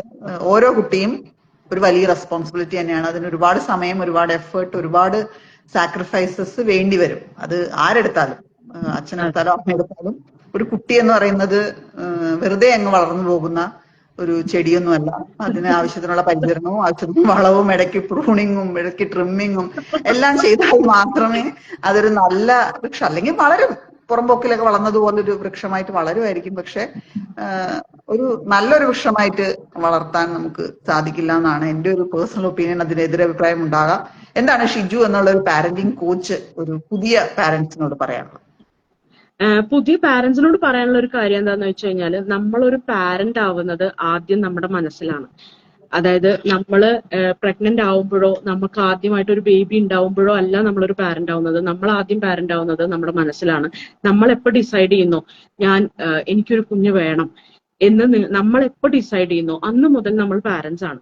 അപ്പോ പിന്നെ അങ്ങനെ ഒരു പാരന്റിനെ പോലെ നമ്മൾ ചിന്തിച്ചു തുടങ്ങണം. അതായത് നിങ്ങളുടെ രണ്ടുപേരുടെ ഇടയിൽ ഒരാളും കൂടെ, ഒരു മജ്ജയും മാംസവും ബുദ്ധിയും ഉള്ള ഒരു കുട്ടിയും കൂടെ ഉണ്ട് എന്നുള്ള രീതിയിൽ ചിന്തിച്ചു തുടങ്ങുക. പിന്നെ രണ്ടുപേർക്കുള്ള ഭക്ഷണം എടുക്കുമ്പോൾ നിങ്ങൾ ആലോചിക്കുക, രണ്ടുപേർക്കല്ല, ഇനി ഒരു കുഞ്ഞു പ്ലേറ്റും കൂടെ ഇവിടെ വരാനുണ്ട്. അപ്പൊ അതിലേക്ക് നിറയ്ക്കാനുള്ളത് നമ്മുടെ കയ്യിലുണ്ടോ? ഫിനാൻഷ്യലി നമുക്ക് അതിനുള്ള കഴിവുണ്ടോ? അതേപോലെ ഓരോന്നിനും സമയം, നമ്മൾ ഫോണിൽ സമയം ചെലവഴിക്കും, അനുഭവിച്ചുകൊണ്ടിരിക്കുമ്പോൾ നമ്മൾ ആലോചിക്കുക, ഒരു നല്ല ക്യൂട്ടായിട്ടുള്ള കുട്ടി അവിടെ കിടന്ന് കളിക്കുന്നു, ഓടുന്നു, ചാടുന്നു, ABCD പറയുന്നു, ചില കുട്ടികൾക്ക് ഭയങ്കര കഴിവുകൾ കാണുന്നു. അതൊക്കെ കാണുമ്പോൾ നിങ്ങൾ ആലോചിക്കുക, അവിടെ ആ പാരന്റ് അത്രയധികം സമയം ഫോൺ വേണ്ടാന്ന് വെച്ച് ട്രെയിൻ ചെയ്യിച്ചുകൊണ്ടാണ് ആ കുട്ടി അവിടെ ഇരുന്നിട്ട് ABCD പറയുന്നത്. അമ്മ അച്ഛന്ന് മാത്രം വിളിക്കേണ്ട പ്രായത്തിലെ ABCD മുഴുവൻ ചില കുട്ടികൾ ഈ ലോകത്തിലെ ഏത് കൺട്രീസിന്റെയും ക്യാപിറ്റൽ ചോദിച്ചാൽ പറയും. അങ്ങനെ കുറെ കഴിവുള്ള കുട്ടികൾ എന്ന് പറഞ്ഞ് നമുക്ക് റീൽസ് ഒക്കെ വരുമ്പോൾ നമ്മൾ ലൈക്ക് ഇടുന്നു, ലവ് ഇടുന്നു, നമ്മുടെ കമന്റുകൾ ഇടുന്നു. പക്ഷെ അതിന്റെ പിന്നിൽ പ്രവർത്തിച്ച അച്ഛനെയും അമ്മേനെയും ഒന്നും ആരും ഓർക്കാറില്ല. അവരുടെ കുറെ മണിക്കൂറുകണക്കിനുള്ള ട്രെയിനിങ് കൊണ്ട് തന്നെയാണ് ആ കുട്ടി അങ്ങനെ ആയത്. അപ്പോ അതേപോലെ അത്രയും സമയം നിങ്ങൾക്ക് ചെലവഴിക്കാനുണ്ടോ എങ്കിൽ നിങ്ങൾക്കും അതുപോലെ ട്രെയിൻ ചെയ്തെടുക്കാവുന്ന ഒരു കുട്ടിയെ നിങ്ങൾക്കും ട്രെയിൻ ചെയ്തെടുക്കാം, നിങ്ങൾക്കും അതുപോലെ ഒരു കുട്ടീനെ ഉണ്ടാക്കാം. അതേപോലെ തന്നെ മറ്റൊരു കാര്യം എന്താന്ന് വെച്ച് കഴിഞ്ഞാൽ, ഇപ്പൊ ഒരു കുഞ്ഞുണ്ടായി കഴിയുമ്പോഴേക്കും അടുത്ത ആൾക്കാർ തുടങ്ങും, എന്നാ ഇനി അടുത്ത കുട്ടി എപ്പോഴാ, ഇവനൊരു കൂട്ട് വേണ്ടേ, അല്ലെങ്കിൽ ഇവൾക്കൊരു കൂട്ട് വേണ്ടേ. എന്നോട് എപ്പോഴും എല്ലാവരും ചോദിക്കാറുള്ള ഒരു കാര്യമാണ്. പക്ഷെ എപ്പോഴും ആലോചിക്കുക, ഒരു സിബ്ലിംഗ് ഒരിക്കലും ഒരു കുട്ടിക്ക് കൂട്ടാവുന്നില്ല. നമുക്കും ആയാലും നമ്മുടെ ബെസ്റ്റ് ഫ്രണ്ട് നമ്മുടെ ചേട്ടനോ അനിയനോ ഒന്നുമല്ല. നമ്മുടെ ബെസ്റ്റ് ഫ്രണ്ട് വീടിന് പുറത്തുള്ള ഏതോ ഒരു ബെസ്റ്റ് ഫ്രണ്ട് തന്നെയാണ് എല്ലാവരുടെയും ബെസ്റ്റ് ഫ്രണ്ട്സ്. നമ്മൾ പിന്നെ ആദ്യം ചേർത്ത് പറയാവുന്ന ഒരു കാര്യമാണ്, ഒരു സിബ്ലിംഗ് ഒരിക്കലും ഒരു പാരന്റും ആവുന്നില്ല, പാരന്റും ആവില്ല. സിബ്ലിംഗ് റൈവലറീസ് ഒക്കെ വളരെ കോമൺ ആണ് നമ്മുടെ നാട്ടില്. സിബ്ലിങ്സ് തമ്മിൽ അടി കൂടാത്ത സിബ്ലിങ്സ് ഇല്ല എവിടെ ചോദിച്ചാലും. നമ്മുടെ വീട്ടിലായാലും ഇപ്പൊ ഞാൻ എന്റെ അനിയനായിട്ട് അടി കൂടിയിട്ടുള്ളത് എന്താ പറയുക, ചെറുപ്പത്തിലൊക്കെ ശത്രുവാണ്. ഒരു അനിയനോ അനിയത്തിയോ ഉണ്ടാവുക എന്ന് പറഞ്ഞാൽ നമ്മുടെ ശത്രുവാണ്. നമ്മുടെ അച്ഛനും അമ്മനെയും നമ്മളിൽ നിന്ന് അകറ്റാൻ വന്നിട്ടുള്ള ശത്രുവായിട്ടാണ് നമ്മൾ കാണുക. പിന്നെ കുറെ ഒരു പ്രായമൊക്കെ എത്തിക്കഴിയുമ്പോഴാണ് നമ്മൾ അതൊന്ന് നമ്മുടെ ഉള്ളിൽ സെറ്റിൽ ആവുക. ഇതെന്റെ അനിയനാണ് അല്ലെങ്കിൽ അനിയത്തിയാണ് എന്നുള്ളത്. അപ്പോഴേക്കൊക്കെ ഒരു നല്ല പ്രായം കഴിഞ്ഞിട്ടുണ്ടാവും. പിന്നെ കുറെ നല്ല ഓർമ്മകളും ഒന്നും ഉണ്ടാവില്ല, വലിയ ഓർമ്മകൾ എന്ന് പറയാനൊന്നും ഉണ്ടാവുമൊന്നുമില്ല. അപ്പൊ ഏറ്റവും നല്ലത് കുട്ടിക്ക് ഒരു കൂട്ട് വേണം എന്നുള്ള രീതിയിലൊന്നുമല്ല. നിങ്ങൾ എപ്പോഴും ആലോചിക്കുക, നിങ്ങൾക്കിപ്പോ അതിനുള്ള കഴിവുണ്ടോ, നിങ്ങൾക്ക് 2 കുട്ടി കൂടെ വേണമെന്ന് നിങ്ങൾക്ക് തോന്നുന്നുണ്ടോ, അല്ലെങ്കിൽ നിങ്ങൾക്ക് അതിനുള്ള സ്വത്തുണ്ടോ, നിങ്ങൾക്ക് അതിനുള്ള സമയമുണ്ടോ. 2 കുട്ടികളും ഒരു കുട്ടിയും കൂടി ഉണ്ടാവുക എന്ന് പറഞ്ഞു കഴിഞ്ഞാല് 2 എതിർ ടീമില് 2 പാർട്ടിയില് 2 സ്ഥാനാർത്ഥികൾ, അതെ, റെഫറി ആവോ 2 ആലോചിക്കേണ്ടിയിരിക്കുന്നു. A ടീമിലും ടീമിനെയും B ടീമിലും കളിക്കുന്ന 2 ഫുട്ബോൾ ടീമുകളുടെ റെഫറിയാണ് അതെ എന്ന് പറഞ്ഞ പോലെയാണ് നമ്മുടെ ജീവിതം പിന്നെ ആവുക. ഇവരുടെ കോൺഫ്ലിക്ട് റെസൊല്യൂഷൻ ആയിരിക്കും നമുക്ക് എപ്പോഴും ഇത് തന്നെയായിരിക്കും ചിന്ത. അയ്യോ ഈ പിള്ളേർ എന്നും അടിയാണല്ലോ, എന്തെങ്കിലും ഒരു കാര്യം വാങ്ങിച്ചു കൊടുത്ത് അവന് വലുത് വാങ്ങിച്ചു എനിക്ക് ചെറുത് തന്നുള്ളൂ. അപ്പോഴേക്കും 2 പേർക്കും സാറ്റിസ്ഫൈഡ് ആയിരിക്കില്ല. അപ്പോൾ നമ്മളെപ്പോഴും ആലോചിക്കുക, നമ്മൾ അതിനൊക്കെ റെഡിയാണോ എന്ന് ആലോചിക്കുക. പിന്നെ ചിലർക്ക് ആഗ്രഹം ഉണ്ടാവും കുറെ കുട്ടികൾ, വീട്ടിൽ നിറച്ച് കുട്ടികൾ വേണമെന്നൊക്കെ. പക്ഷെ ഭാഗ്യത്തിന് ഗവൺമെന്റ് അതിനൊക്കെ റെസ്ട്രിക്ഷൻസ് ഏർപ്പെടുത്തിയിട്ടുള്ളത് കൊണ്ട് നമ്പർ ഓഫ് ചിൽഡ്രൻ ഒക്കെ നമുക്ക് റെസ്ട്രിക്റ്റഡ് ആയിട്ട് പോകാൻ പറ്റുള്ളൂ. അപ്പൊ അങ്ങനത്തെ കാര്യങ്ങളും കൂടെ ആലോചിച്ചിട്ട് വേണം നമ്മളൊരു കുട്ടീനെ ഉണ്ടാക്കാൻ. കാരണം ആ കുട്ടിയെ ഉണ്ടാക്കിയിട്ട് ആ കുട്ടി എങ്ങനെയെങ്കിലും വളർന്നോട്ടെ എന്ന് പറയുന്നത് ആ കുട്ടിയോട് ചെയ്യുന്ന ഏറ്റവും വലിയ ക്രൂരതയാണ്.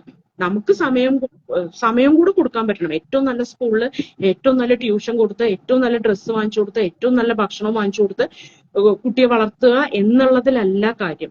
നമ്മൾ എത്ര ക്വാളിറ്റി ടൈം ആ കുട്ടിയുടെ കൂടെ സ്പെൻഡ് ചെയ്യുന്നു എന്നുള്ളതിലാണ് കാര്യം. ഇപ്പൊ പ്രജ്ഞാനന്ദ എങ്ങനെയാണ് ഇത്രയും വലിയൊരു ചെസ് ചാമ്പ്യൻ ആയതെന്ന് ചോദിച്ചു കഴിഞ്ഞാൽ ആ കുട്ടിയുടെ അമ്മയുടെ ഒരാളുടെ മിടുക്കാണ്. ആ അമ്മയാണ് ഈ മകനെയും മകളെയും ഇത്രയും ഒരു നല്ല രീതിയിലേക്ക് വളർത്തിയെടുത്തുകൊണ്ട് വന്നത്. മക്കളുടെ സ്ക്രീൻ ടൈം കുറയ്ക്കാനാണ് അവർ ഈ ചെസ് ഇൻട്രൊഡ്യൂസ് ചെയ്തത് കുട്ടികൾക്ക് വേണ്ടിയിട്ട്. അങ്ങനെ അവർക്ക് അതിൽ ഇൻട്രസ്റ്റ് ഉണ്ടായി. പിന്നെ അവർക്കൊരു എന്താ പറയാ, ഫിനാൻഷ്യലി ഒന്നും ഒരു തുല്യത്ത സ്ത്രീയാണ്. അവരുടെ ഹസ്ബൻഡും വലിയ ജോലിക്കൊന്നും പോയിരുന്നില്ല എന്ന് തന്നെയാണ് വായിച്ചിട്ടുള്ള അറിവ്. അപ്പൊ ഇവരാണ് മക്കളെയും കൊണ്ട് നടക്കുക. ഈ ലോകം മുഴുവൻ ടൂർണമെന്റ്സിനൊക്കെ നടക്കുന്നത് ഈ സ്ത്രീയാണ്. ഈ സ്ത്രീയുടെ എന്ത് കാശുണ്ടായിട്ട്. അപ്പൊ കാശിന് വലിയൊരു സ്ഥാനമൊന്നുമില്ല. അപ്പൊ കാശ് കൊണ്ട് കാശ് വേണമെന്ന് വേണമെന്നുള്ളതാണ് അല്ലേ, കാശ് ഒക്കെ വരും പോവും. പക്ഷെ നമ്മൾ കൊടുക്കുന്ന സമയം അത് ആ കുഞ്ഞുങ്ങളുടെ മനസ്സിൽ എന്നും നല്ല ഓർമ്മകളായിട്ട് തന്നെ നിലനിൽക്കണമെങ്കിൽ നമ്മൾ അതിനു വേണ്ടി അത്ര നല്ലോണം തന്നെ കുട്ടികളുടെ കൂടെ സ്പെൻഡ് ചെയ്യണം. നല്ലൊരു ക്വാളിറ്റി ടൈം തന്നെ സ്പെൻഡ് ചെയ്യണം. പാരന്റിങ് ഒരു ടൈം കൺസ്യൂമിംഗ് ആയിട്ടുള്ള ഒരു പണി തന്നെയാണ്. ആൾക്കാർ പറയുന്നുണ്ടാകാം അതൊരു ജോലിയായിട്ടൊന്നും കണക്കാക്കണ്ട, അത് നിങ്ങൾക്ക് ഒരു സ്നേഹമായി കണക്കാക്കൂടെ എന്നൊക്കെ നമുക്ക് വേണമെങ്കിൽ പറയാമെന്നേ ഉള്ളൂ. എങ്കിലും സമയത്തിന് സമയം തന്നെ വേണം, ആളിന് ആള് തന്നെ വേണം. അപ്പൊ അതുകൊണ്ട് നിങ്ങൾക്ക് എന്താണോ പറ്റുന്നത് അത്ര കുട്ടികളെ മാത്രം ഉണ്ടാക്കുക. അത്ര കുട്ടികളെ വളർത്താനുള്ള നിങ്ങളുടെ സമയം ഒക്കെ നിങ്ങൾ ശ്രദ്ധിക്കുക. നിങ്ങളുടെ സാമ്പത്തിക അവസ്ഥ, നിങ്ങളുടെ മാനസിക ശാരീരിക അവസ്ഥ തുടങ്ങിയവയൊക്കെ നോക്കിയിട്ട് വേണം പാരന്റിങ് എന്നുള്ള ജോലിയിലേക്ക് നമ്മൾ പ്രവേശിക്കാന്നാണ് ഷിജു പറഞ്ഞതിന്റെ ചുരുക്കം. അപ്പോൾ ഈ ഒരു സെഷൻ നിങ്ങൾക്ക് എല്ലാവർക്കും ഉപകാരപ്രദമായിരിക്കും എന്ന് വിശ്വസിക്കുന്നു. ഈ ഒരു 2 മാസക്കാലം കുട്ടികളെ വീട്ടിനകത്ത് തന്നെ എൻഗേജ് ചെയ്യിക്കാനുള്ള കുറെ ടിപ്സ് ആൻഡ് ട്രിക്സ് ഒക്കെ ഷിജു പറഞ്ഞു തന്നു. തീർച്ചയായിട്ടും ഷിജുവിന്റെ ചില പ്രോഗ്രാംസും ഉണ്ട്. അപ്പൊ ഷിജുവിനെ നിങ്ങൾ കോണ്ടാക്ട് ചെയ്യുവാണെങ്കിൽ വേനൽക്കാലത്ത് നിങ്ങൾക്ക് കുട്ടികളുടെ എൻഗേജ്മെന്റിന് പറ്റുന്ന വേറെ കുറച്ച് ക്ലാസ്സുകളെ കുറിച്ചും ഒക്കെ ഷിജുവിൽ നിന്ന് നിങ്ങൾക്ക് ഇൻഫർമേഷൻ ലഭിക്കുന്നതായിരിക്കും. അപ്പോൾ ഈ ലൈവ് സെഷനിൽ വന്നതിന് വളരെയധികം നന്ദി ഷിജു. ഈ ഒരു സമയത്ത്, ഈ ചൂടുകാലത്ത് ഇത്രയും സമയം ഞങ്ങൾക്ക് വേണ്ടി സ്പെൻഡ് ചെയ്തതിന് വളരെയധികം നന്ദി. അപ്പോൾ ഇന്നത്തെ അതിഥിയിൽ ഇന്ന് നമ്മളോടൊപ്പം ചേർന്നത് പാരന്റിംഗ് കോച്ചായ ഷിജു ജോബു ആണ്. മറ്റൊരു ലൈവ് സെഷനിൽ വീണ്ടും കാണാം. അതുവരേക്കും നന്ദി, നമസ്കാരം. Thank you.